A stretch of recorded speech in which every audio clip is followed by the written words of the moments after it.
amassa o pão. Você morre ou você come. Eu não morri e nem comi, eu fiz amizade com a fome. Você está na receita do sucesso. Como eu sempre digo, o sucesso é um gerúndio. O sucesso não é algo que você fala, pronto, já tenho sucesso. Você só vai conseguir depressão com isso.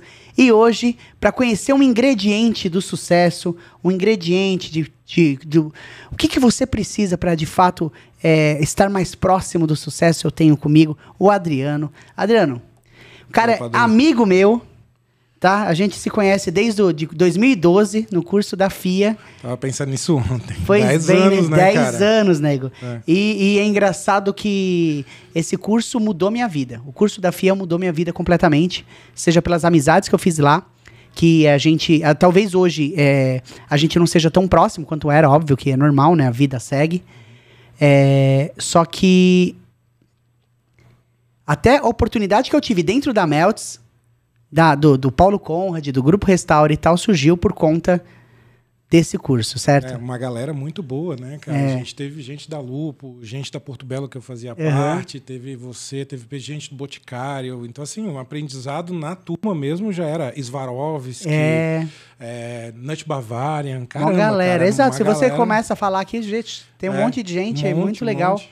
E também pequenos empreendedores, não pequenos, mas empresas que estavam em transição, e que era o meu caso, que estava pensando em franquear e tal, etc. Exatamente. E lá dentro que nasceu a Melts. Exatamente. Né? E vocês acompanharam todo o processo da Melts e tal. Mas a gente já está cortando o negócio. Primeiramente, Adriano, se apresente, fala nome, telefone, não sei o que. Não, tô zoando. Fala nome, sobrenome e fala o que fez você estar aqui agora, mano. Por que você está sentado nessa cadeira? O que você tem para compartilhar com o pessoal? Bom, eu sou o Adriano, né? Eu acho que eu tô aqui porque eu sou amigo do Padu, só por isso, né? Isso é uma boa. Não, também... Eu não vou trazer um inimigo também, né? Isso é bom, né? Porra. Mas eu trabalhei muito tempo na área de franquias, continuo aí à disposição na área de franquias, isso daí é uma coisa bem legal, né?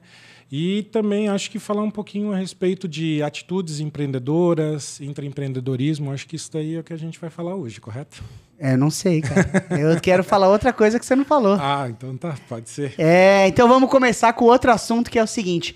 Gente, o Adriano é um cara que ele é gestor de empresas, ele já foi gestor de diversas grandes empresas. Você pode dar umas marcas que você já trabalhou? Eu já trabalhei com a Porto Belo, já trabalhei com a Secrisa Portinari, já trabalhei com a Eugin, aquela da máquina de costura, sabe? Não, a Eugin tem tudo, né, cara? Tem ar-condicionado, monitor, tem tudo. São 20 divisões que eles têm, e uma delas era a de móveis planejados, que foi a que eu trabalhei.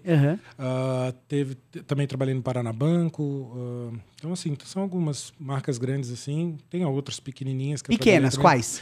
Eu trabalhei numa consultoria de franquias, que é a Juarez Leão, que a gente trabalhou com empresas como a Alpé, La Bela Máfia. E por sinal, eu queria mandar um abração pro Juarez Leão, que é nosso professor, né? Professor, sempre professor, né? Nunca, não existe ex-professor. Você sempre tem coisa para aprender com o Juarez Leão. E Juarez, seria uma honra ter você aqui, numa oportunidade, tá bom? Trabalhei também numa Line Institute, que ela veio de uma vertente de coaching. Quando eu entrei, a gente foi alterando um pouco esse perfil para ir para um lado mais de empresarial, então foi algo também que a gente acabou fazendo uma mudança legal, mas também na parte de licenças e expansão. Então, assim, tem algumas. Parte de licenças e expansão. O cara que está assistindo a gente, que está ouvindo a gente, ele não sabe o que é isso. Você pode ilustrá-los? Então, no caso das franquias, né, a gente diz muito, né, que uma parte do contrato de franquias é a parte de licenciamento de marca, né? Então você pode apenas licenciar a marca e não ser uma franquia, mas você pode licenciar a marca. Então eu estou te dando a possibilidade de trabalhar com a minha marca sobre algum tipo de remuneração. Normalmente, a licença, ela deixa você trabalhar com a marca, com alguns critérios de utilização da marca, mas muito menores do que uma de franquia. A franquia, ela te restringe muito mais, né? Ela não permite que você faça inúmeras adaptações e tal, exatamente. Né? No caso, por exemplo, se você pegar aí a maior parte das empresas de cozinhas, a maior parte delas, essas de móveis planejados de cozinhas, você não tem franquias, na maior parte delas. Você tem licenças de marca, de utilização de marca. A não ser que algumas alteraram, eu sei que tinha algumas modificações, mas, por exemplo, a Todeskine, né, que todo mundo conhece, que passou... eu acho que há pouco tempo atrás talvez viraram franquias, mas sempre foi licença de marca. Então, você tinha lá o licenciamento da marca. E aí como seria? No caso da Toda Esquina, eles procuravam tipo uma marcenaria que faria? Ou talvez até uma pessoa que eles pudessem determinar que seria, treinavam essa pessoa tinha a concessão de marca para a utilização da marca. E algumas regras de utilização, mas muito poucas, né? Então é isso. E na parte da expansão que eu falei, a expansão nada mais é do que você expandir as redes de franquias, redes de licenciamento. Então, basicamente, é isso. Procurar esse candidato, né, para fazer. No caso da Labela Máfia também foi assim, e daí foi muito legal, porque foi franquia expansão internacional, né? Então, daí aí foi uma expansão legal. Os caras eles já possuíam marcas, a marca internacionalmente, já tinham a marca na Holanda, já tinham a marca, acho que era na Espanha, se eu não me engano. E daí, naquela época, a gente trabalhou muito para a expansão nos Estados Unidos. Eles tinham também uma em Miami, mas daí era própria, uma loja própria em Miami. Sim. Então, assim, foi legal. Isso daí também foi legal. Puta case, hein? Muito da hora.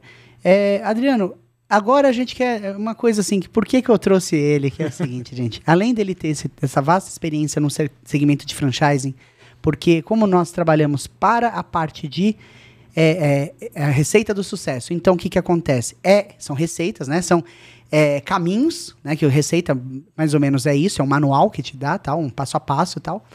Só que também sendo receitas de gastronomia para você atingir o sucesso. Certo? Então essa que é a visão. O nosso foco é a área de alimentação, a área de gastronomia. E aí, por que o Adriano tá aqui? É o seguinte, gente, para quem ninguém sabe, né? Mas é o seguinte, ele é um cozinheiro de mão cheia. E eu já fui lá na casa dele em Floripa algumas vezes, conheço a família, tal. A gente sempre brincou de cozinhar junto lá. E agora ele se especializou numa área e ele virou um cara charcuteiro, um cara que trabalha com charcutaria e tal. Que isso começou como um seu hobby e agora está tomando outras proporções.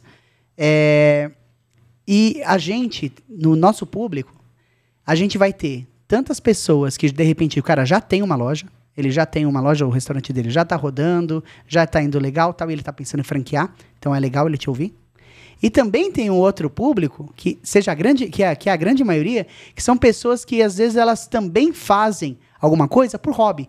Eu faço bolo por hobby, eu faço, no seu caso, bacon por hobby, eu faço brigadeiro, vendo para o pessoal na empresa, eu faço, sei lá, o que for, né? E começa sempre por hobby. Uhum. E eu mesmo comecei a cozinhar profissionalmente por hobby, né? Então eu comecei, não profissionalmente, eu comecei a cozinhar por hobby, e lá no meio eu falei assim, pô, peraí, isso aqui é um negócio que eu faria de graça. A partir do momento que você faz de graça, você ganha apenas R$1 para aquilo, já tá bom, você já tá no lucro. E eu quero saber de você, como que você entrou nesse mundo de charcutaria e explica para o nosso público o que é charcutaria. Eu acho que é legal isso daí, porque também, assim, tudo começou também eu sem saber o que era charcutaria, tá? Então, eu acho que vale a pena. Eu fui num churrasco uma vez, num aniversário de uma amiga, e daí cheguei lá e comi uma linguiça e achei a linguiça excelente. E falei, pô, qual é a marca dessa linguiça? Os caras falaram, não, eu fiz em casa essa linguiça. Eu falei, vocês estão de sacanagem, vocês não fizeram a linguiça em casa. Falaram, não, nós fizemos. Eu falei, tá, mas e como é que é? É difícil de fazer? Não, cara, não é tão difícil assim. Custa muito? Não, também não custa. Daí, cara, eu saí de lá enlouquecido. Falei, pô, eu vou aprender a fazer isso. E fui para a internet e quando eu coloquei quero fazer linguiça, né, no Google, apareceu charcutaria. Aí eu falei, pô, que porcaria é essa charcutaria? Daí eu fui atrás para verificar. A partir dali eu fui fazer um curso de charcutaria. Mas o que é charcutaria? Então, charcutaria, na verdade, é um processo de conservação milenar, né, que a gente tem aí, que vem, e toda essa parte de embutidos, toda a parte de copas, salames... bacon, linguiça. Linguiça, tudo isso daí é uma forma que foi feita para conservação de alimentos, né, e isso daí tudo a gente inclui como charcutaria. No caso do brasileiro, a gente chama charcutaria, em alguns lugares italianos chama salumeria, sabedoria. Então tem muitas vertentes aí que falam, mas basicamente é uma forma de conservação da carne que foi, né, milenar. Então antigamente não se tinha uma geladeira para fazer isso daí. E daí a partir da conservação através da cura com sal, né, da conservação em uma certa umidade e temperatura e baixa temperatura, a carne vai se conservando, né? A defumação também, a fumaça traz essa conservação do alimento, e com isso daí traz mais um processo de mais tempo aí do alimento conservado, e com isso, né, as pessoas então matavam lá o porco, vamos dizer assim, e deixavam ele, faziam uma conserva dele, por isso daí mantinham por mais algum tempo, né? É isso aí. E o negócio, gente, até passar um contexto histórico, né? O Adriano já falou aqui, pô, é um negócio milenário e tal, etc. E falou, antigamente não tinha geladeira. E, gente, isso foi, revolucionário, né? Quando surgiu a geladeira, eu acho que a gente passou... Nesse período mesmo que surgiu a geladeira, a gente começou a ter meio que um efeito dominó de invenções, né? O pessoal parava o carro, né, na época, quando para frear o carro, eles falavam, oa, né? Eu acelerava... Então, porque a pessoa tá... Tanto é que até hoje os cavalos... O carro tem cavalos, né? Exatamente. Cavalo de potência. Muitos, também. Né? Mas tem. Exatamente. Então é voltado para essa época. E a parte, se você hoje trabalha o mês inteiro, no final do mês você recebe salário, é por conta da charcutaria, gente. Porque o sal foi talvez uma das primeiras moedas do mundo. E por que ele era tão nobre, tão caro e tão importante? Porque ele conseguia conservar a carne, né? Então, isso daí é importante falar. Basicamente, você, claro, de uma forma bem rude, você coloca o sal para desidratar a carne, ou ele não deixa a proliferação de bactérias, né? A redução de água do alimento, né, ela não permite a proliferação das bactérias, e daí com isso você tem a conservação do alimento, né? Exato. Nosso planeta, onde há água, há vida. Né? Exatamente. Então, assim, tudo começa com essa questão de eu ir num churrasco e gostar da linguiça. E daí comecei a fazer um curso. O curso começou com o curso de linguiças. Eu ainda até nem sabia muito bem o que era charcutaria. Mas esse curso ele já tinha um segundo momento, que era a charcutaria completa. Então, daí eu fui fazer. Era virtual o curso? Tudo virtual, tudo virtual. Aonde que você fez? O nome do mestre lá, né, se chama Peterson Rebeck. É um cara bem conhecido aí na charcutaria. Foi na Cava? Foi na Cava, isso. A Cava. Exatamente. Legal. Não, o que eu gosto de falar, porque assim, gente, tá aí, cara. Você tá ouvindo? A gente não vai ficar segurando informação. Pode falar, então, tá? Não, a Cava, foi na Cava e a Cava deu uma baita... Olha só, é um valor que você investiu e que, porra, agora tá... E o Peterson também, eu acho muito legal, assim, falar que ele é um cientista, por exemplo, nessa área, porque ele faz muito teste. Então, quando ele traz para o aluno, ele já traz a coisa muito pronta, assim, ele já errou muito. E daí, então, você tem a possibilidade de acertar muito mais. Isso te dá um certo estímulo. Também foi o que me deu um certo estímulo na hora.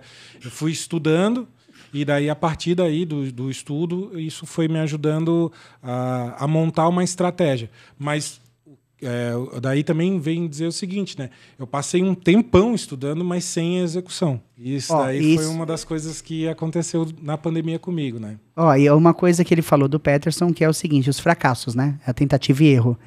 Então, assim, para você entrar no mundo de empreendedorismo, se você não lida bem com derrota, cara, se você não sabe, se você é o menino mimado do condomínio, brother, não é para ti. Presta concurso público, trabalha, entra lá, sei lá. Vai trabalhar em outra área, mas não vai para você, porque tem muito erro, né? Muito erro, sim. A própria charcutaria, eu ainda sendo, né, eu sou um iniciante ainda, me coloco como iniciante, até porque acho que Adriano, sem modesta, vai, cara, sem modéstia. Pô, eu vejo as coisas que você faz lá, é lindo, meu.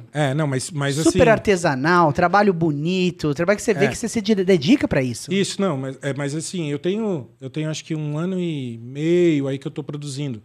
Nesse ramo da charcutaria, entre estudos e entrega, eu estou há uns 3 anos.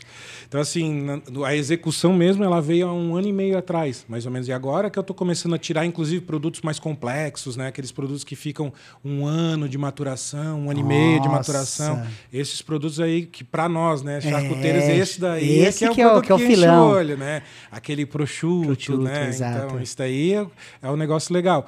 Agora que eu estou começando. Você começa por um bacon, né? O bacon ele é mais fácil de fazer, é um período aí de 20 dias no máximo. 15 até menos, dias. 15 dias você já fez no Às bacon. Às vezes o da Meltz eu faço com 12 dias, porque depende muito da quantidade, da espessura da manta. Exatamente. Então, assim, a linguiça é de um dia para o outro você fez uma linguiça. É moleza. Então, são coisas que você rapidamente faz, né? Agora, por exemplo, um salame. Cara, salame é um processo extremamente difícil de se fazer.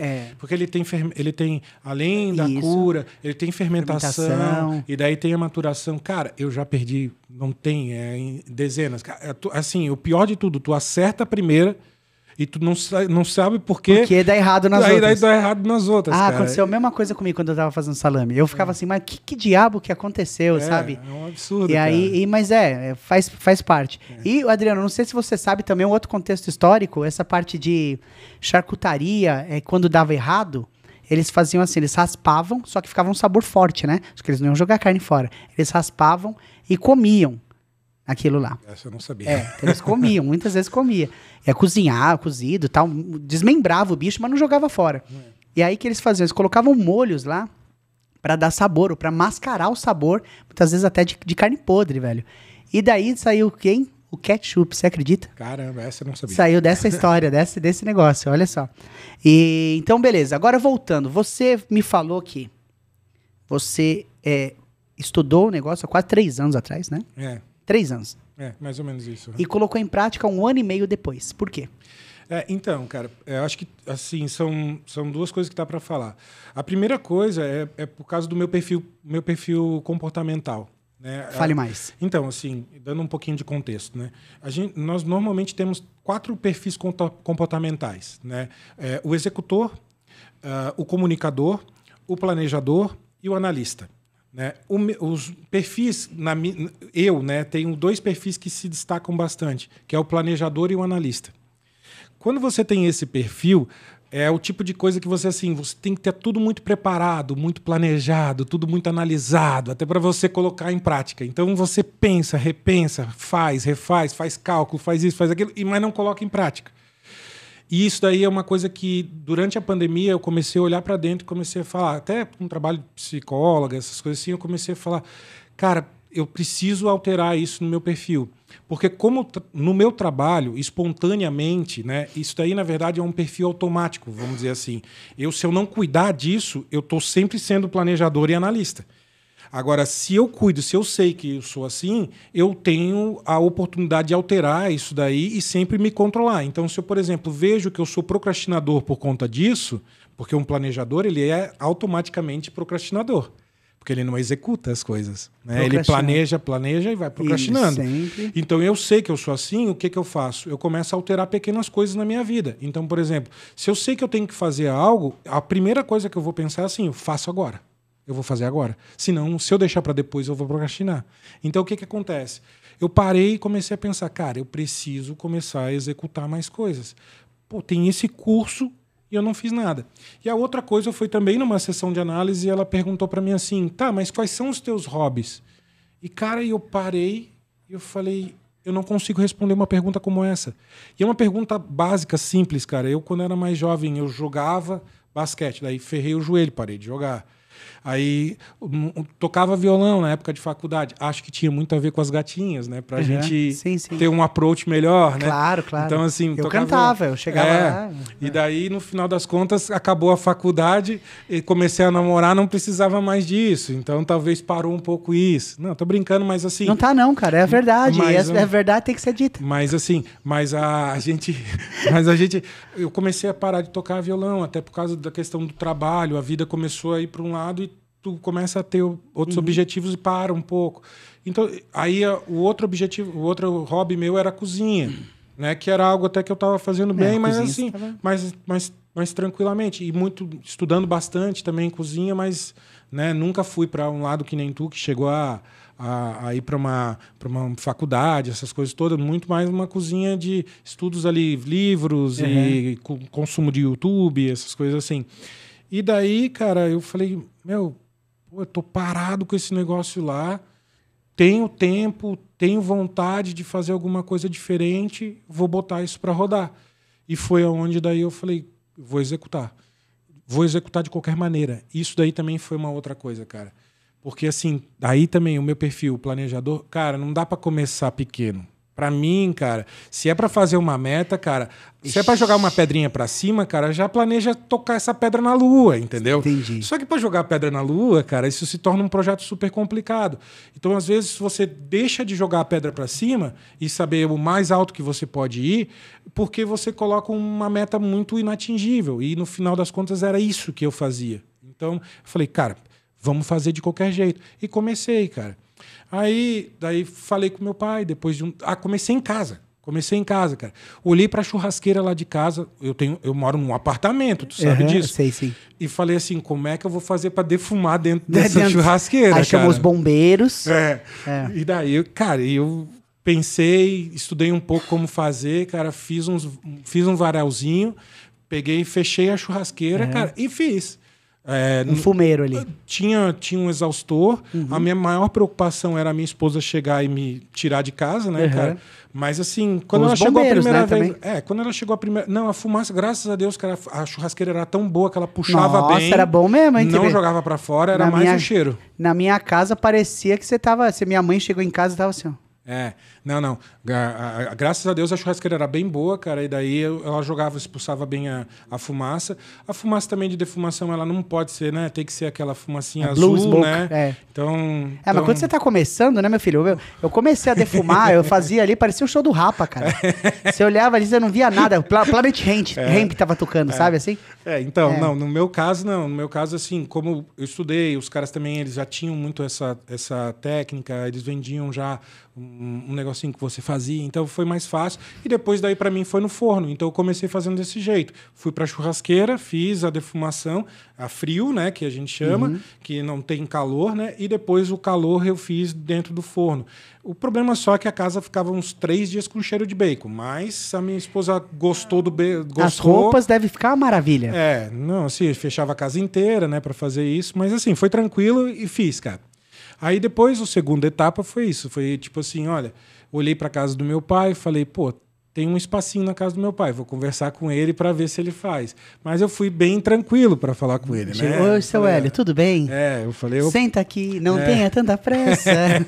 Eu falei assim, pai, eu tava pensando em fazer alguma coisinha aqui de charcutaria, o que tu acha disso? Ele falou, pô, legal, sei lá o quê. Me mostrou um lugar, falou, pô, quem sabe a gente constrói alguma coisa aqui. Já foi para outro patamar. Ele foi para outro patamar. E eu falei assim, só que eu falei, eu sabia que ele tava muito na empolgação e não tinha visto, né, o que eu queria fazer. Que era? E daí ele pegou e falou, eu falei, pai, não tem problema, ele tem um apartamentinho lá que tu conhece. Né? E eu falei, quem sabe eu pego só esse apartamentinho onde eu fico e pego a cozinha e transformo nisso. Mas você meteu fumaça lá dentro, nego? Não, né? Daí não precisa. Daí tem hoje defumador, a gente faz na parte de fora, né? Tá. Você tem um pit? Não, eu tenho um defumador mesmo. Um defumadorzinho. Parece uma churrasqueirinha. E é uma... Mas boto a fumacinha, boto um infravermelho embaixo, dá uma temperatura de 100 graus, dá para fazer tranquilo. Assim. Perfeito, bem legal. Pitch eu não faço não, tá? Esse daí pitch eu deixo pro chefe aí. Não, imagina, pô. Assim, você sabe, né? Eu tenho 3 defumadoras, eu tenho uma defumadora caixote também, offset. Tenho uma Ugly Drum, né? Que é aquele tambor que eu uso na minha casa. E na Meltz eu uso o pitch, né? Não, eu faço com uma defumadora mesmo específica para charcutaria, que daí eu consigo controlar bem, eu não faço com madeira. Na verdade, a fumaça, a fumaça minha, ela vem ou de serragem? Serragem, ou eu prefiro até mais do que serragem, eu prefiro toquinho, sabe? Que ele é cortadinho, porque a serragem às vezes tu não sabe de onde que ela vem, né? Se tem algum tipo de resina, alguma coisa.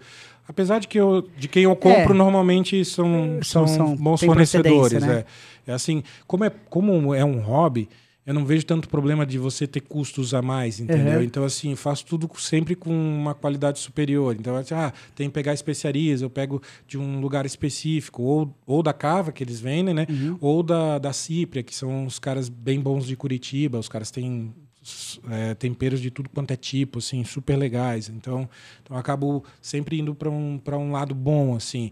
Tem que usar o porco, pega um porco de qualidade, um Moura, pega um Duroc. Ou se eu vou fazer... Duroc é bala, hein, mano? Ou se eu vou fazer uma coisa um pouco mais comercial, assim, né, que é mais tranquila. Aí eu pego, sim, um pouquinho comercial, mas de um frigorífico legal, que o frigorífico entrega para mim, tudo com certificação. Então isso é legal, assim. Mas tudo no CPF, sabe? Tudo no CPF. Olha que coisa curiosa, gente. Você viu que o jeito que ele explica já mostra o perfil dele, que é analista aí? Planejador. Eu sou totalmente executor e comunicador.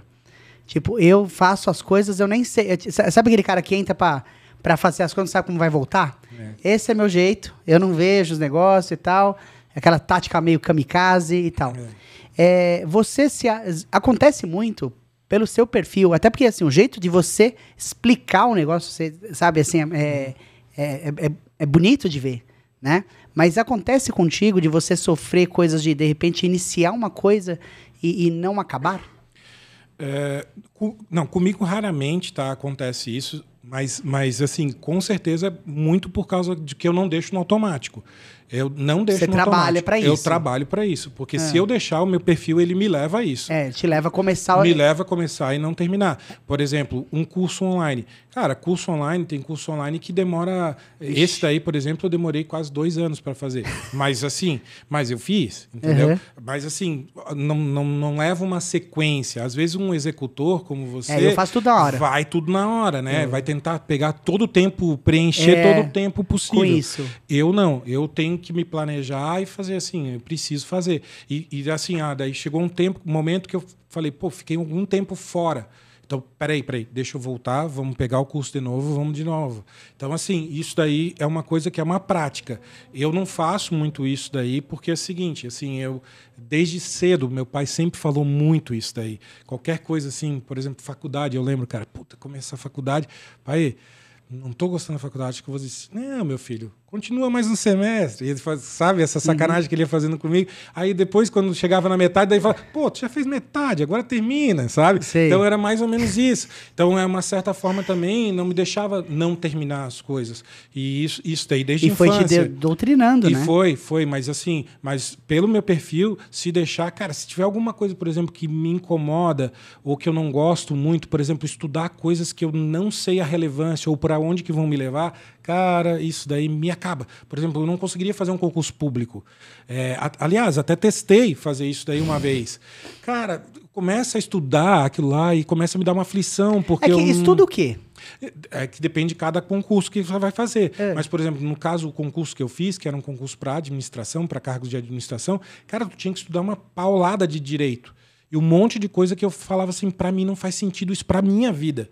E daí, cara, eu ficava largando de lado e ia postergando. Então eu acho que foi pouco tempo que eu tive para estudar, tipo umas 2 semanas, até porque se tivesse mais, aí eu não teria nem me inscrito. Mas assim, foi 2 semanas e às vezes, cara, eu tinha que me forçar a estudar porque realmente esse meu perfil não deixava. Então, são várias coisas, cara, que vão te sabotando, que você vai auto-sabotando. Uma delas é isso daí, do tipo, não te leva ao interesse, então você deixa e vai deixando. Outra coisa é você querer começar muito grande e daí por conta disso não começa. Se eu não tiver as condições ideais, eu não vou começar. A questão aqui, cara, é sempre você iniciar. E eu acho que esse daí é a tua atitude, talvez, que seja muito diferente da minha. Você vai começar, mesmo sem planejamento, você vai começar. E daí vai chegar um momento que você vai falar, peraí, agora eu preciso planejar. Agora tá tudo errado, eu preciso, agora tá pegando fogo aqui, velho. Eu preciso dar um passo atrás para planejar. Eu acho que, assim, os perfis... Não existe perfil certo, não existe perfil errado. Existem formas de você fazer. E a mesma coisa que eu estou te falando. É automático. É um perfil automático seu. Isso não quer dizer que você não possa, pensando racionalmente, alterar esse teu perfil. Então, assim, como é que tu pode ser um bom gestor? né? Adriano, poxa, você trabalhou tanto tempo em várias empresas, né? Teve bons resultados em várias empresas. Pô, eu passei 13 anos na Porto Belo, eu fui de estagiário a gerente. Como é que você chega nisso daí, tendo um perfil planejador analista? Primeiro, que o meu trabalho era analisar e planejar. Isso já era bom. Se você tem que... Depende, né? Isso já era bom. Mas também, cara, é não deixando isso acontecer contigo. Sabendo que o teu perfil é esse, você precisa começar a se tornar um executor, né? Isso é um negócio que comigo acontece justamente o contrário, né? Como eu sou... o que acontece... A primeira coisa eu percebi comigo que como eu sou um comunicador, eu sou uma pessoa que eu gosto muito de falar e eu gosto de expor minhas ideias e tal. E eu percebi durante um bom tempo que muitas vezes eu ouvia a pessoa esperando a minha hora de falar e não ouvia de fato. Sabe? Então eu tava ali quieto, só esperando a minha hora de falar e não ouvindo que a pessoa tá colaborando. Eu fazia isso muito. Isso eu fazia muito. Tipo, a pessoa tava falando, eu desligava. O perfil executor é muito isso, né? Na verdade, eles brincam até muito que o perfil executor ele tem Ele é arrogante, né? Patrola, porque para atingir o objetivo dele, ele vai passar por cima. Ele vai passar por cima. Não tô querendo falar de uma forma ruim, de pisar nas pessoas. Eu tô falando assim... Mas eventualmente sim. Eventualmente sim. Se tipo, for uma pessoa de mau caráter, vai acontecer isso. Perfil. Não, gente, às vezes eu... Olha, sem zoeira. Às vezes eu passo por cima de pessoas e eu nem vejo. Pode ser. E aí a Tati chega em mim e fala assim, você foi super indelicado com a pessoa, você foi rude, não sei o que. Aí eu falo, você jura? Tipo, pra mim eu não tive essa intenção. E assim, eu falo muito preto no branco. Tipo, eu não fico dando volta. Isso é muito perfil executor. Cara, eu tive uma pessoa uma vez que eu trabalhei, cara, ela tinha esse perfil. Eu lembro de uma vez, eu todo planejador, né? Botei uma apresentação, montei tudo a apresentação. Cara, cheguei lá para mostrar para ela. Ela não me deixou falar, cara. Ela não me deixou falar. Isso daí a gente já fez, sei lá o quê. Não, mas calma, olha só. Mas isso daí a gente já fez. Cara, simplesmente acabou a reunião em 2 minutos. Assim. Ela fez que nem eu falei. E daí o que aconteceu, bloqueia. cara, foi o seguinte, mas também daí tu reconhece isso daí e daí tu busca outras alternativas para mostrar.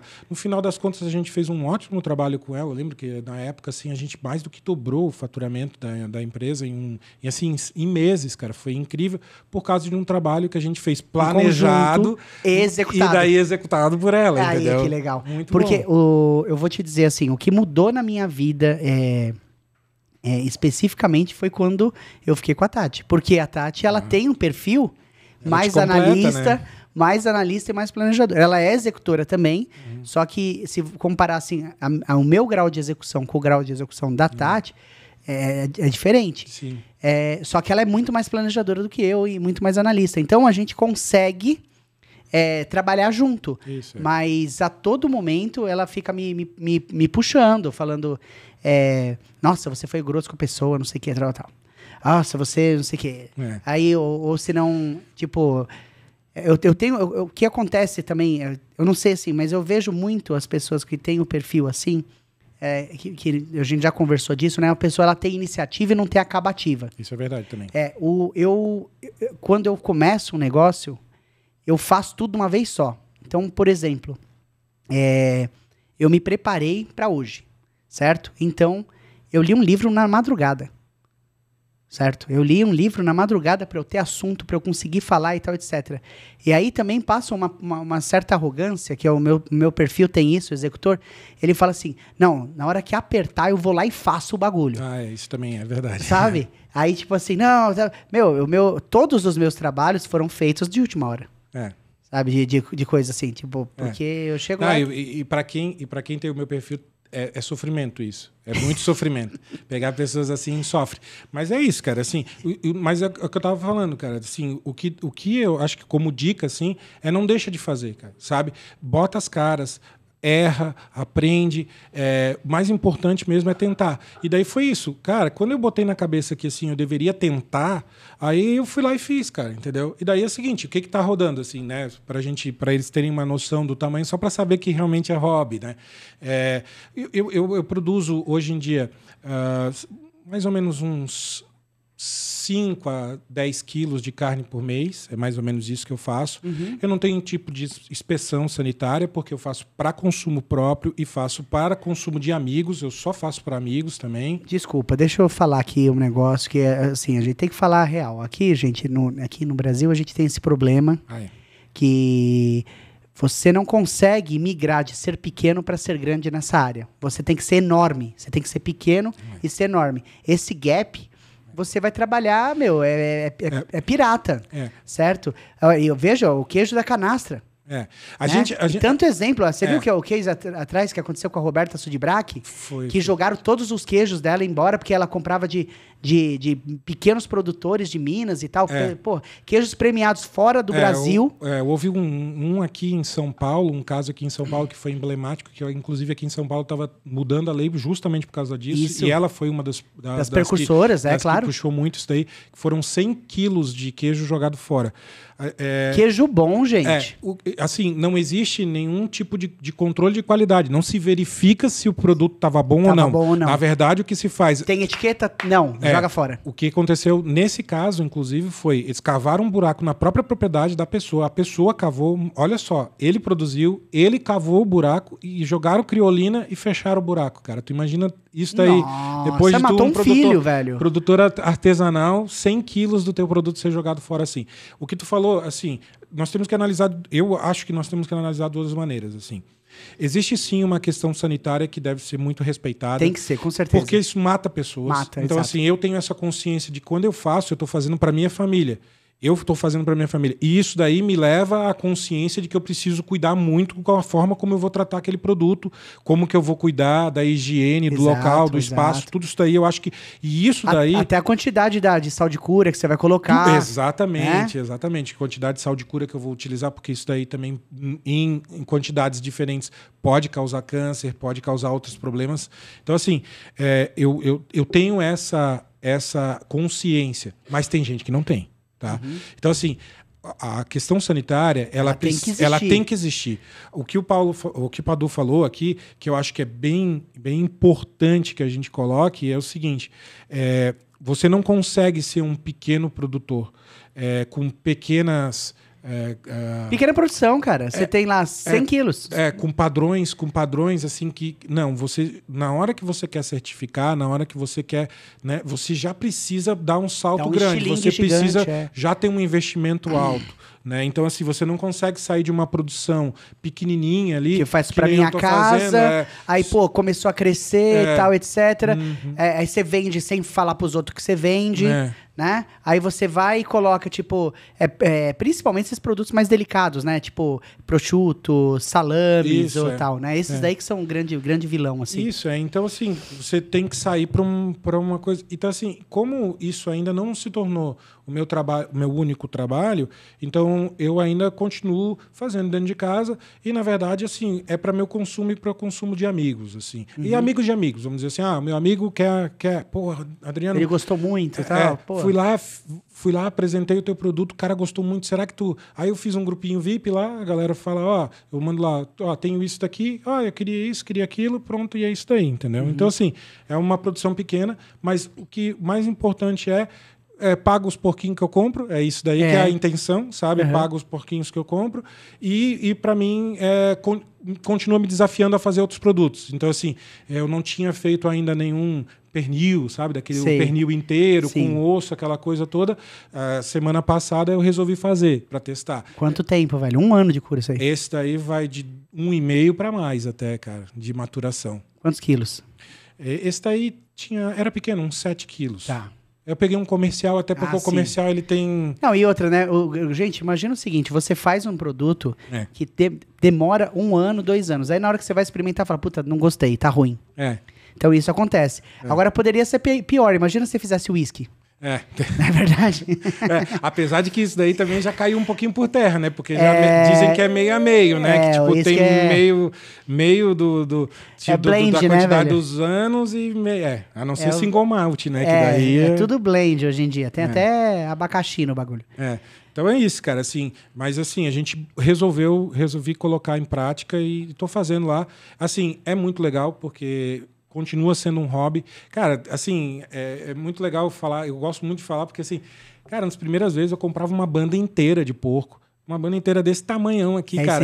Ia aprendendo a músculos. desossar, cara, para aprender os ossos. Me cortei, aprendi, serrei. Então, assim, cara, é um hobby que desafia. No meu caso, me desafia a aprender, me desafia a querer saber mais. Então, assim, e também isso você é legal. respeita mais o trabalho dos outros. Aí tá uma coisa também que tu falou, cara, que me levou também pra charcutaria. Eu comecei a escutar um cara chamado Jefferson Rueda, que eu acho que muita gente conhece. Casa do Porco, né? pelo amor de Deus. Cara, eu tenho um objetivo, assim, de quando a gente crescer, eu conseguir entrevistar esse cara, velho. Cara, que eu sei que se eu falar agora, vamos lá, então eu vou tomar portada na cara, mas nossa. Seria muito legal, cara, porque assim, eu vi uma vez uma entrevista desse cara, ele falando, e o meu filho tava pra nascer, cara. E ele falando assim de como que ele queria alimentar os filhos dele. E ele estava falando muito sobre salsicha. E falando sobre aquela questão assim, pô, eu não quero usar os condimentos, eu quero ter certeza do que eu estou colocando dentro do produto. Porque, cara, se você vê a indústria fazendo uma salsicha, se você vê a indústria fazendo uma linguiça, muito provavelmente você não... Eu não estou falando mal não, cara, porque eu acho que assim, existe um nicho, existe uma questão de alimentação. Mas você não come, velho. Mas no caso, eu acho assim, quando você começa a ter consciência sobre isso, quando você começa a ler o rótulo atrás da embalagem para dar para o seu filho, quando você pensa um pouquinho mais em orgânicos, quando você pensa um pouco mais numa alimentação mais saudável, cara, é inevitável que você comece a pensar um pouquinho em produtos artesanais, produtos com menos corantes químicos, menos com menos influência da indústria, né, cara? Um negócio mais puxado pro... Porque assim, a indústria, pelo próprio processo que ela tem que fazer, cara, você não consegue... Imagina que a gente fala aqui, né? A gente falou aqui que um bacon a gente faz em 15 dias.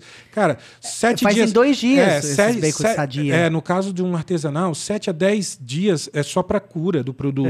E depois, cara, a indústria, eles vão lá, colocam injeções e 2, 3 dias o produto já era, cara. Exatamente isso. Então, assim... Mas, assim, às vezes não é feito com fumaça de verdade, é feito com fumaça líquida. 100% das vezes, o bacon é quase que cru. Bacon cru, exatamente. Nosso bacon já pode ser consumido na hora, nosso bacon cara? Atinge a temperatura de cocção. Ele já tá cozido já, não tem essa. Então tudo isso daí, cara, são coisas... E daí quando ele falou isso, cara, me caiu essa ficha de uma forma, cara, que lá no Rio Grande do Sul, apesar de que eu sou de Santa Catarina, mas assim, no Rio Grande do Sul eles falam, me caiu os butiá do bolso. Que assim, fiquei perplexo, sabe? De saber que, pô, cara... Não sei nem que é butiá, velho. Butiá é um tipo de frutinha que faz uma cachaça de butiá, cara, que fica uma delícia. Mas o que eles fazem é exatamente isso, cara. Eles me trazem essa consciência de tipo, o que eu vou dar pro meu filho, sabe? Então, assim, eu tô dando um produto que eu sei. A minha esposa, cara, ela não come derivados de porco. Mas a minha linguiça, ela come. Tudo bem. Não ficou muito legal aqui a frase, né? Ficou péssima. Né? Mas ela fala que é uma linguiça de procedência, porque ela sabe que... Conhece seus pais, né?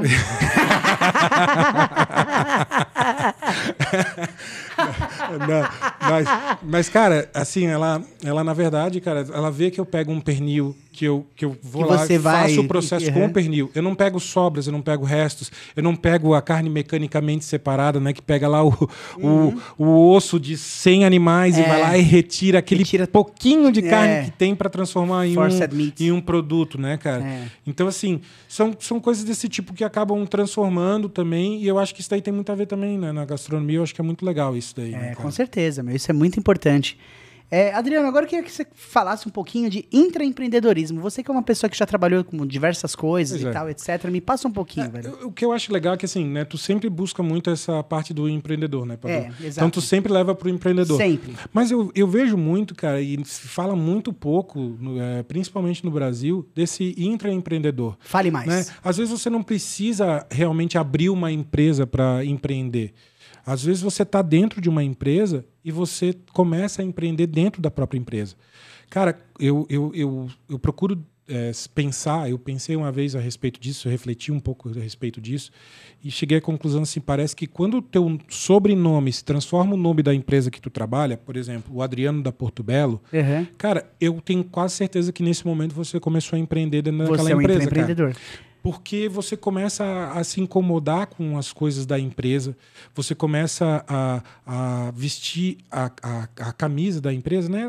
Eu não gosto muito dessa palavra de vestir a camisa da empresa, mas assim, você começa a se importar com as questões da empresa e você começa a ter uma visão quase que de dono, dizendo assim, pô, se a gente fizer isso daqui de outra maneira, a gente vai fazer melhor. Sabe, você busca uma excelência sempre, né? Uma busca de excelência contínua que você vai tentando sempre melhorar aqueles processos que você está fazendo. Você não baixa a cabeça, puxa, né? Lá o Charlie Chaplin, né? Fazendo sempre a mesma coisa, sempre a mesma coisa. Não, você olha aquele movimento que você está fazendo e você vê, poxa, talvez se eu fizer desse jeito aqui, talvez eu faça melhor. Vamos testar isso daqui. Então, assim, e claro, né, que empresas que estimulam isso daí são sempre empresas muito melhores para você trabalhar, né? Então, se elas te dão... Te dá a oportunidade de você criar, isso, de você, de fato, tomar atitudes gerenciais, atitudes estratégicas, ou, sabe, assim? E às vezes as pessoas, elas não percebem isso, né? Que nem na Meltz, eu tenho esse problema. As pessoas, elas não querem responsabilidade. Sabe?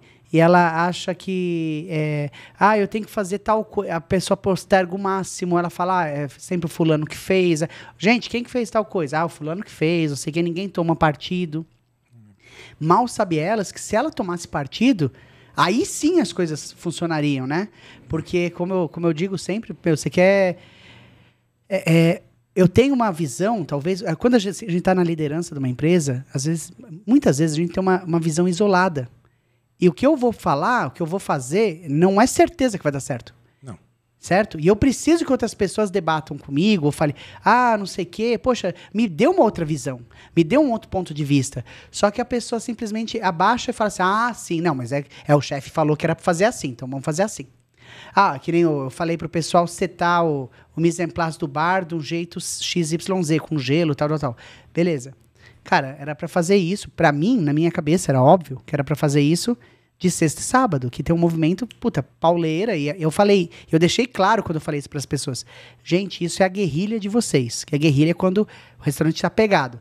E aí o pessoal tava montando isso numa segunda. Que sai, 4 caipirinha, 5 caipirinha. Sabe assim? Aí gastava um monte de coisa, fazia um monte de coisa por um negócio que não tem sentido. Então, sabe?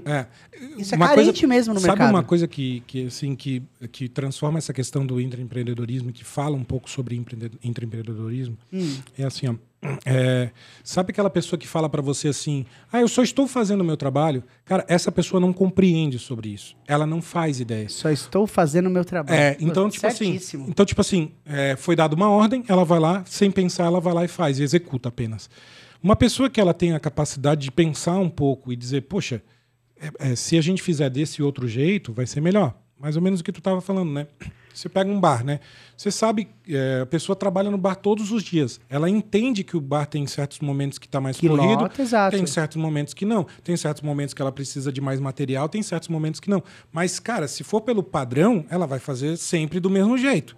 Vai deixar sempre lotado e vai ter um monte de perdas. Mas se ela for inteligente ou se ela for essa intraempreendedora, ela já começa a demonstrar formas de se fazer aquilo. Olha, na segunda-feira, como você estava falando, na segunda-feira à tarde a gente não precisa disso daqui. Agora, já na quinta-feira à noite, a gente vai precisar de 6 vezes aquilo da segunda-feira. E ela começa a ter essas atitudes, que eu acho que é isso.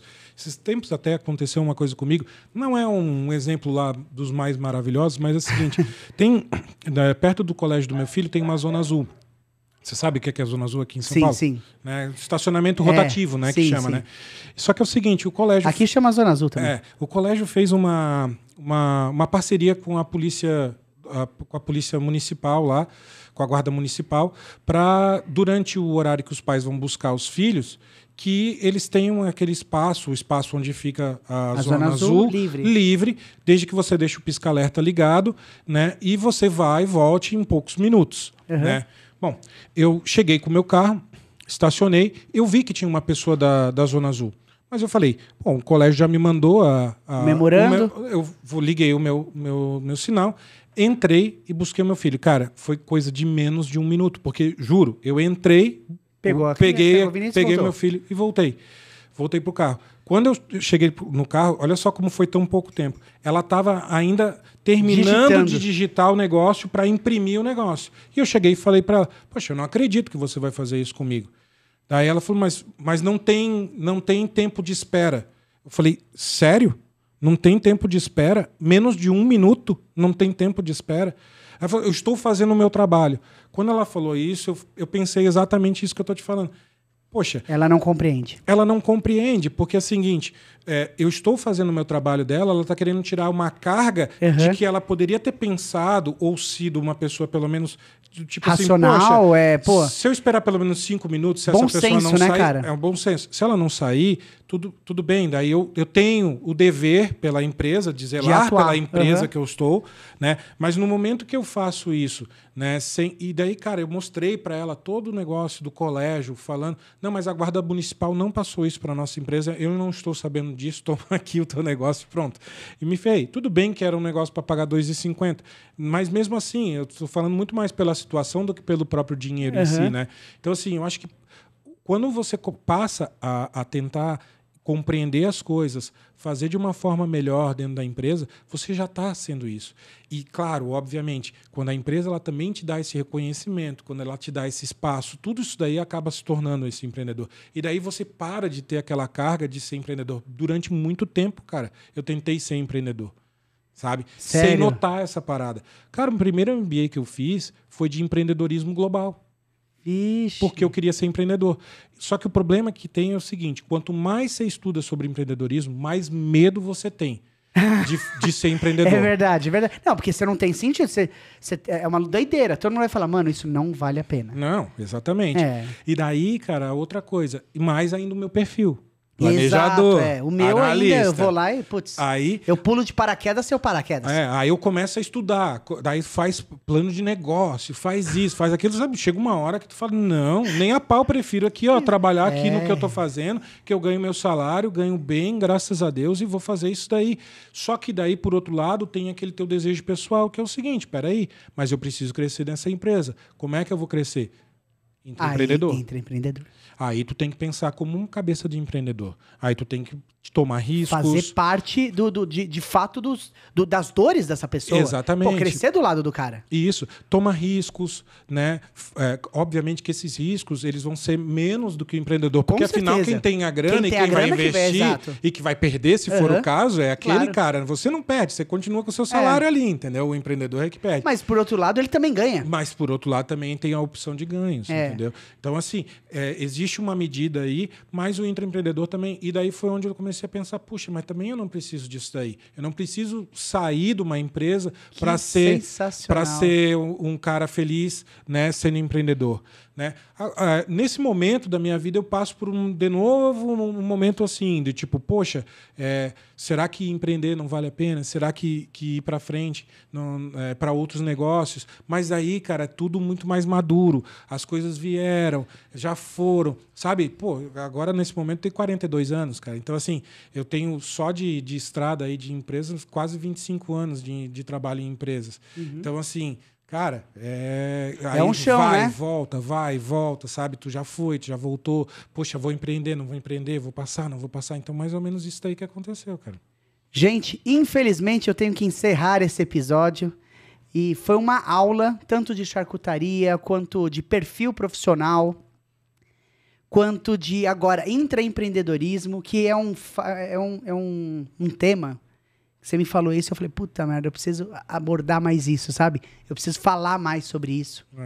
E muito obrigado por você porque assim, às vezes eu foco muito assim na pessoa que tá querendo empreender, eu acabo esquecendo até mesmo da galera que, na própria Melts, o pessoal que corre comigo. Porque tem gente que corre comigo. Sim. E é a grande maioria. E vai chegar uma hora que talvez tu precise deles daí pra ficar na tua frente, cara. Pra assumir aquilo. Exato, porque vai chegar uma hora que tu vai ter outros desafios tão grandes, que estão chegando muito perto, né? Que tu vai precisar de gente lá dentro pra cuidar da tua. Pois entendeu? Não, e também até pra treinamento de outras lojas. Exato. A gente inaugura uma loja essa semana. Daqui a, sei lá, 1 mês e meio, 2 meses, vai inaugurar outra. Vai chegar uma hora que a gente vai ter 2 inaugurações na semana. Como eu vou fazer? Exatamente. Né? Então, isso é muito importante. E é legal também que, eventualmente, a pessoa ela toma uma atitude que ela não é intraempreendedora, Mas nada muda, nada justifica que ela não possa aprender com aquilo e ser empreendedora. Exato. De repente, ouvindo esse podcast, falando... E valorizar mais o próprio emprego que tem, né? Porque é que nem a minha outra entrevista falou uma frase sensacional, que a gente só se compara para perder. Né? A gente nunca se compara para ganhar. A gente só se compara para perder. Eu achei... É uma frase que eu vou levar para a vida. Então, Adriano, para finalizar, cara, eu quero perguntar para ti o seguinte. Se o sucesso for uma sopa, o sucesso é um bolo, qual é o seu ingrediente favorito desse bolo? Cara, eu gosto muito, assim, olhando assim, não sei quais são os ingredientes que estão sendo colocados aqui, mas uma coisa que eu vejo, cara, a disciplina. A disciplina é algo muito importante, cara. E assim, é impressionante quando você olha histórias de pessoas bem-sucedidas, principalmente empresários bem-sucedidos. É a disciplina. Porque o que acontece, cara? Às vezes, se você tem a disciplina, você pode não ter a vontade. Mas pela disciplina você vai assim mesmo. Então, assim, eu acho que a disciplina é algo que muda completamente, cara. Excelente, pessoal. Então, Adriano, agradeço demais por você estar aqui. Eu que agradeço, Padu. Porra, disponibilizado o seu tempo, ter vindo aqui conhecer a gente. E pra você que fica, cara, muito obrigado por ter assistido até agora. Você sabia que menos, assim, isso é um negócio que eu vi no livro do como que é o nome? Tony Robbins. Ele fala que menos de 10% das pessoas leem até o 2º capítulo do livro. E aí você imagina quantos por cento das pessoas chegaram até agora. Então, para você que está aqui até agora, meu muito obrigado. E muito obrigado para você também, porque esse conteúdo, nego, olha, tem que pagar caro para ter esse conteúdo nas melhores universidades do Brasil. E o Adriano aqui, você bebe da fonte. É isso aí. Adriano, mais uma vez, muito obrigado para você. Até mais. Tchau. Tchau, tchau.